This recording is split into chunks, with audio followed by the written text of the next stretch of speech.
so often, the Sports Hangover touches on mature topics. Discretion is advised. Welcome to the Sports Hangover. I'm Jeremy. That's Mike. Mike was about to start the show. Whoa, Jeremy, you stole it from me. Gun on you. How are you? I like it. I'm good. Did you watch the what's it called? World Cup? The World Cup final. I watched the second half of the second half. Second half. I watched from the 100th minute on. Just enough time. So it's like picking up an NBA playoff game with 5 minutes left. Yeah. If the NBA playoff game was 0-0. Right. Yeah. The goal was pretty. That's the goal was how good. it was. The goal was good that won it. Yeah, but it took over 95 minutes, 100 minutes to get there. Penalty kicks, right? I'm glad it ended that way, but it wasn't. I sat there the whole time watching it, drinking, bored out of my mind. I know we talked about this before. I wish the penalty kicks were more exciting. Like, I'm just not excited by them like I should be. Like hockey, the penalty shots are so much more exciting on those. Well, because the net's smaller, so you actually have a chance to not get it through. But with this, it's just like this one guy in fucking 20 feet each way. He's like, all right, let me guess which way I'm going to jump. It's kind of lame, right? It's a guess. That's all it is. Yeah. I mean, I'm sure there's more to it. So what's your takeaway from the World Cup? I know you got rich quick. It's like your get rich quick scheme. Yeah. World Cup, fun to bet on because favorites mostly win, except for Brazil. That's not true in the first round. Remember Spain went out early? No, but once we get to that second round after the group stages, I think it was a little bit more aggressive and some winners. I mean, I was winning money, so whatever I was betting on. Right now, gambling season is over for me. It doesn't pick up until football season, so I have a 2-month hiatus. It's over. Football season's not that far away. Gambling season, it's taking a month break is all it's really doing. It's a month break. Soccer, I will watch it again in 4 years. You won't watch any World Cup action at all? I mean, any MLS, I'm sorry. I don't think. I mean, I'm now more tempted to go to a game just to see it in person, but I don't. That's it. That's the only thing that really got me. I'm not going to turn on, which NBC Sports I guess has all of Premier League. I think going in person would give you a better understanding of how much they run, right? Because they run a lot. Yeah, but again, it's not it's kind of like baseball where you're just kind of sitting there watching things happen, but it's not that exciting because there might not be any goals scored. But with football, people are hitting each other. They're throwing the ball down the field. They're scoring. Hockey, they're scoring. They're hitting. Soccer's oh, I hit you and then you fell and flung across the field and now you got a yellow card. It's very it's not the same. But I'm gonna give it a shot. I'm not gonna watch it on TV, but I'll try to go to. My takeaway is it's growing. It's growing in the U.S. What else can I say? I've been saying it for weeks. Shit's growing, man. Bro, you're good, Jeremy. Bro, it's soccer, man. It's growing. Big deal. All right, we're gonna talk about LeBron in a few minutes because that's a big deal. But yes. The ESPYs were last night. Well, we're recording them as they're going on. I always try to fool the people, and you always give the people the truth. And I know. It's like a. Because then if we're best male athlete was Peyton Manning, and then they saw it and they watch us, they're like, what are these guys? Right. What show were they watching? Because everyone watched it last night. If you didn't watch it, you obviously didn't care to watch it. There was some inspirational stories. Stuart Scott, for one, our thoughts with him. He's not doing great, but he is giving the big speech tonight. He's receiving the Jimmy V Award. What's wrong with him? He's battling cancer, man. It's not going real well. So there's that tonight, and it's a cool event. The red carpet's kind of cool. We're supposed to be out there one of these years. By 2020. We try every year. Hopefully we'll be there. All right, so you want to go through the categories real quick, and then do you have some made up categories or? Okay, so let's go through this quick. Best male athlete: Peyton Manning, Miguel Cabrera, Kevin Durant, Floyd Mayweather. Jeremy, now, why is it Durant, not LeBron? I don't know. Maybe because he gave that speech. I mean, I'm sure LeBron's in there somewhere. I think. I'm gonna go off the grid here. I'm gonna say Floyd Mayweather. That's what I was gonna say. He's rich. He's undefeated. You can't beat him. Peyton Manning lost in the Super Bowl. I'd like to see Mayweather fight Pacquiao to actually win this award, but all the other guys have flaws. Cabrera's a baseball player. Durant, that's his flaw. Durant should not be on there. It should be LeBron. As much as I like Durant, and Peyton got worked in the Super Bowl. Exactly. All right. Best game.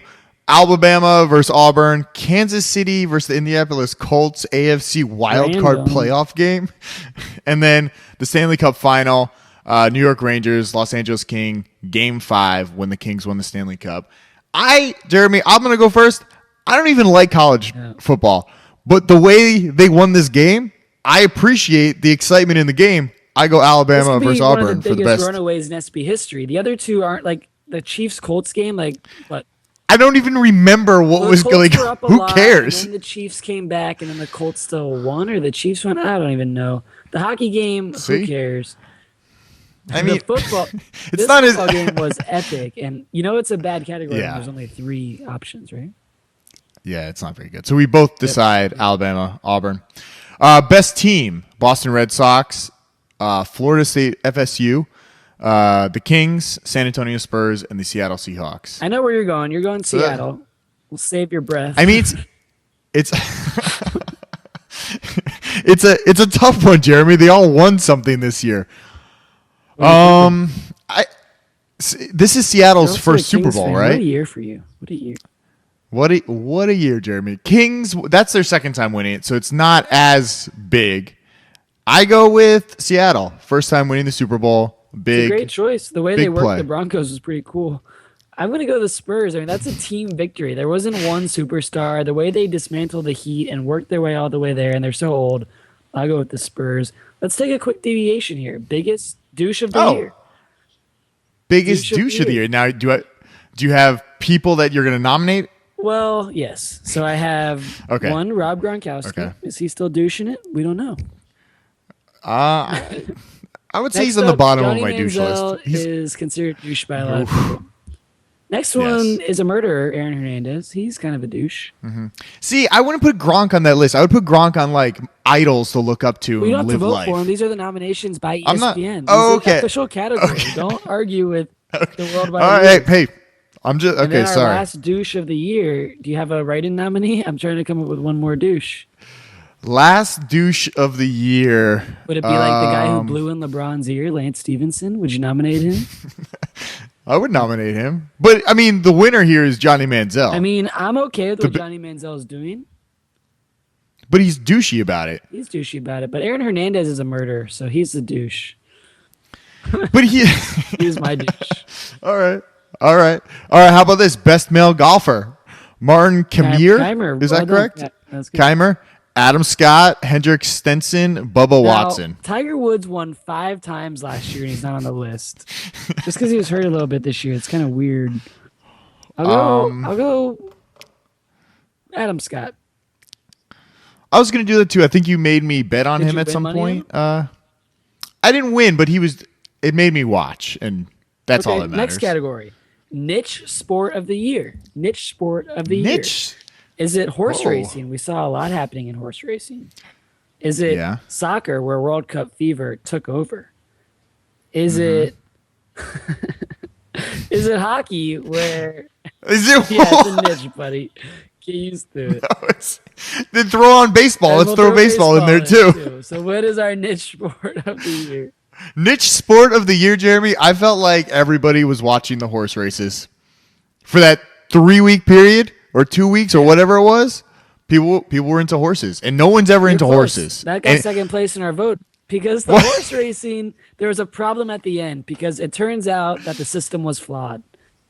Well, I told you that was flawed. I know. I told you the whole time. System was flawed, so that one did not come in first. So soccer took the world by storm. But it has to be horse racing because you can't just we can randomly talk about soccer, but if we start randomly talking about horse racing, it's like, what is wrong with these guys? Are you saying no one soccer talks about horse is racing? Not a niche, but horse racing is? Yes. What are the other niche sports then? Are you arguing with the category itself? Handball, that would never lacrosse. That's not winning. Okay. Best NFL player: Peyton Manning, Russell Wilson, Jamal Charles, Luke Kulichi, and Who put the defensive player on the list? ESPN. It's not even Richard Sherman. McCoy. What the fuck? Was Richard Sherman How is he on not? there? And Luke Kuechly is. I think that was best. Hold on. It might have been best athlete. Best NFL player. It was Peyton Manning. What he did this year. It's Peyton. What do you think? You thought it was just because he came back from everything injury? And he led his team. I mean, he had the best. I mean, don't let the Super Bowl let you forget that he had this season for the record books all the way around. Right? Yeah. He just throws a softball. He just throws a lob ball. That's all it is. He works it. Now, not LaShawn McCoy, Jamal Charles tore it up on a team that's really bad, that only worked around Jamal Charles. So you could say maybe he is the best one because Peyton Manning lost the Super Bowl. But, I mean, Peyton Manning made it farther than Jamal Charles did. But Jamal Charles was his effort only. It wasn't like Alex Smith was there trying to help him win or the defense or anything. It was just Jamal Charles winning, scoring, 4, 5, 6 touchdowns pound for a game. pound, badass. Yeah, I give it to Jamal. I don't think he'll win. One of the quarterbacks will, right? Yeah. All right, can we talk about LeBron James? He went to Cleveland just... Oh, yeah, whoa. We already knew that he went. We predicted that last week. We knew he was going. On the podcast. Weeks ago. Remember we had Josh Planos on from True Hoop? And I said he's going to Cleveland. And you said no, and he said no. And I was right. Mm-hmm. And I wish we waged. You should be writing on that Hoops fire website. Him, Josh. We're a fan of you. We should have you on again, but you're fired for now. And I should write for that. So LeBron goes... And everybody else is staying. Carmelo stayed, Wade stayed, Bosh stayed. Kind of lame, right? Yeah, not as exciting as I wanted it to be. Him. I'm proud of him. As much as I hated him going to Miami, I respect him for going to Cleveland. So, did you like his Sports Illustrated little write-up? Yeah, it was really well done. I thought, right? Yeah, I mean, that's a better way to go than announcing it on TV and with 3 other dudes, we made the decision. He's much more mature now, 30-year-old. It's supposed to bring $500 million to the city of Cleveland. LeBron's just bringing money. Is he contributing $500 million? No, I think the impact of him going there, sales, people go. I don't know. It's no Johnny Manziel. So it's good for LeBron, good for the NBA. It's a storyline. It's one of the best stories ever. Can we say that? I mean, right now, in theory, it is. But if he doesn't win in 2 years, there could be another jump where he just abandons the city. It's like, hey, I gave it a shot. Now I'm going to get another title. Would that be terrible? Yeah, I mean that. So right now, everybody's happy, but in 2 years, he can do another decision, which is kind of scary. So Jimmy Graham was going to be disputing with the Saints because he wanted to be a receiver. I think he has been. He's been disputing. He wants to be a receiver. He's actually a tight end. He should have played receiver if that's what he wanted to be. And so now he got paid. He got 4 years, $40 million. He's going to get $13 million in the first year. I think we just wasted our breath on this. Why did we even talk about it if he still got paid? Because I think he wants to be a wide receiver. I think he wants to get paid. I think he gets paid more if he's a wide receiver. How much is rule he's a tight end? And you didn't need a judge for that. He plays tight end. Yeah, but how much do wide receivers get paid? So who's the best wide receiver on the Colts? I mean, not the Colts, the Saints. Marcus Colston probably gets. And how much more does he get paid than Jimmy Graham? He gets paid less. Graham is number 1 tight end in the league. Colston is and number 1 receiver. I would say number 1 receiver on the Saints, right? Jimmy. But he wanted to get paid what about Calvin Johnson, and that's just not happening. You're not the number 1 receiver. But he he's is a tight end.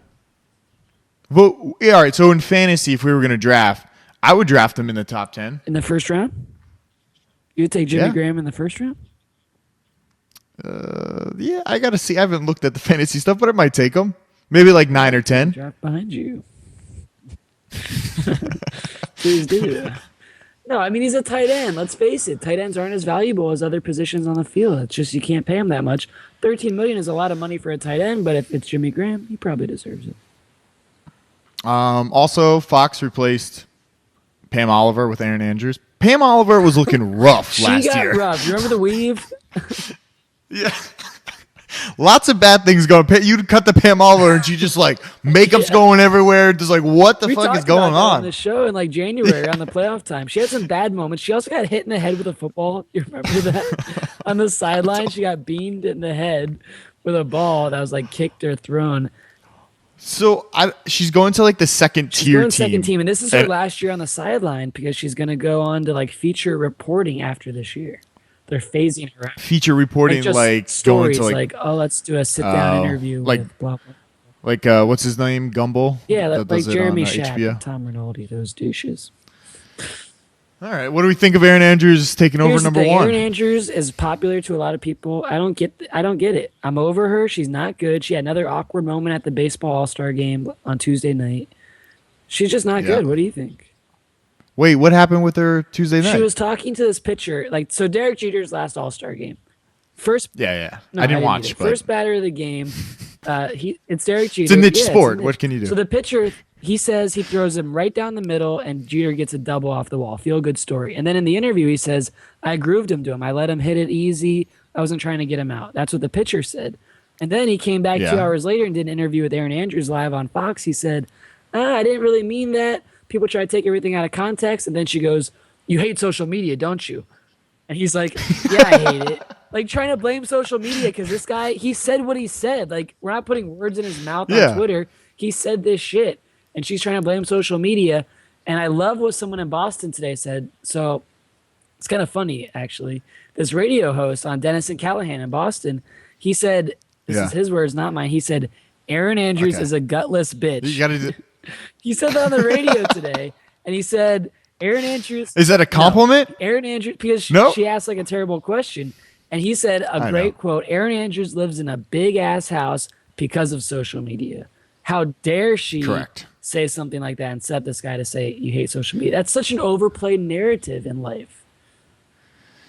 But I mean, first of all, it was a bad question. But I think it was more about like people taking it out of context, whatever he said.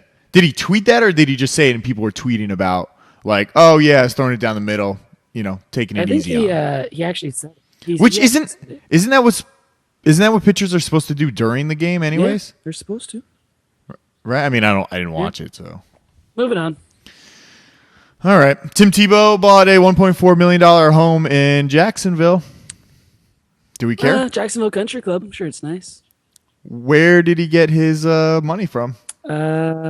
He's been out of the game now for what, 2 years? Where does he work now? Oh, isn't he doing like I don't know. Is he doing college football reporting? He's doing college football for ESPN, the new SEC network, actually. It's going to be on that game day show. That's also on the Apple TV now. There's a whole app for it. That's cool. Yeah. Things are blowing up. Can we talk about this Sunday next ticket? year? That's a big deal. Yes. The Sunday ticket's going to be available on all devices. You don't need cable, so I can have it this year. So there's different tiers. So the one tier for $200 is computer and phones. Then the next tier is just your Xbox. It's only on Xbox, I think. And then the $330 tier is everything, which is pretty good. But you basically want all of it, because with the max one, the $330, you get the red zone channel. You get it on your Xbox. You get it on your phone. You get it everywhere. How do you access it without the satellite? You just It'll come through your cable box? No, it's on your internet. Well, through the internet. You need a smart TV. So it's only going to be available on the Xbox console, because they have a streaming app on there, and it'll be available on your phone. So what you could do is you get an iPhone, get an Apple TV, and you put it up on your TV. Interesting. But yeah, I mean, you might as well just buy the package. I mean, I'm going to buy it. But you can buy the whole package even if you don't have. Break down those prices again. I'm not understanding. Okay. All right. $199 for your phone and computer. Then $239 is for your Xbox, but you don't get Red Zone on your Xbox. You can get Red Zone on your Xbox if you do the max tier, which the max tier includes all devices. I mean, you can check. There's like a compatibility list of all the devices, but I know it's only going to be on the Xbox to watch. So you might need an Xbox One. I don't have it right now, but maybe to get Sunday ticket. So you got to spend $400, or you just do Red Zone for like, I don't know, Red $5 Zone's a fine. month. I'm good with Red Zone. I'm good with it. I know. I'm never traveling. I'm like, I want to be at home and watch it. So, and the last story was really interesting. I don't understand it fully, but Adam Silver says they're exploring in-season tournaments, which I guess they're comparing to like soccer tournaments where there's like an FA Cup that's not a championship, but it's like mid-season. They play a tournament to say like, oh, I won, the NBA tournament this year, but I didn't win the NBA championship. Yeah. So I don't know if it's going to be different rules. Like maybe instead of playing 7 games, they play, one and done games, go through it. I don't know if there's special teams. Is it like East versus West, or is it South, East, West? I don't know. This guy's flexing his muscle a little bit. He's all popular after the Donald Sterling thing, and now he's trying to come up with some new shit. I don't know. And they're going to do it in Vegas, so everybody can gamble on the games. It's going to be a neutral field because there's no basketball in Vegas. I mean, I like it. I just don't understand it. It's, I guess, because we don't watch soccer, we don't understand this like tournament mid-season. Right. I don't get it either. So, you remember the All-Star game, NBA All-Star game in Vegas a few years ago? There was like a ton of murders that weekend. It was really... What? It was like never have sports in Vegas again, pretty much. So this is surprising. Yeah. Okay. So, I mean, what do you think? I mean, do you like a mid-season tournament? Like maybe, I don't know, maybe they do it 2 weeks leading up to Christmas. Maybe they have a 2-week tournament and you win maybe money or you win a belt. I don't know. It could be all right. I mean... Whatever. I don't watch basketball in December anyway, so if that's going to get me to watch, good for them, right? I would watch it if it was like one and done. Every team gets to play however you're seeded. Like you just randomly ordered seeded. You play whoever. It's just like the NBA championship, but you just play one game. And maybe instead of having like a full court, maybe it's like 3-on-3. I could buy that. I could get into that. 3-on-3 with the Superstars. Like the Superstar League. Cut out the 2 softies and just play 3-on-3. In actual games or just exhibition? Actual games. One and done games, 3-on-3. It's not bad. I mean, it's star-driven league. Why not? I would watch it. It'd be fun. It's different. That's it, Jeremy. That's all we got. The ESPYs, they were great. They were great, the ESPYs. Douche of the year, man. Keep that in stuff. mind for next year, ESPN. We still need to work on our games and guests. I tried getting one today. Our friend Sam, I reached out to him. Way too busy all the time. Not sure about that, but okay. Some game. I'm gonna get a good game together next week. It's up to both of us. I know. All right, check us out on YouTube.com/Sports Hangover, at TSH Podcast on Twitter, and help support the show. Go to Patreon.com/The Sports Hangover. There should be links all around. If we don't get molested or rest of the reviews, we'll be back next week.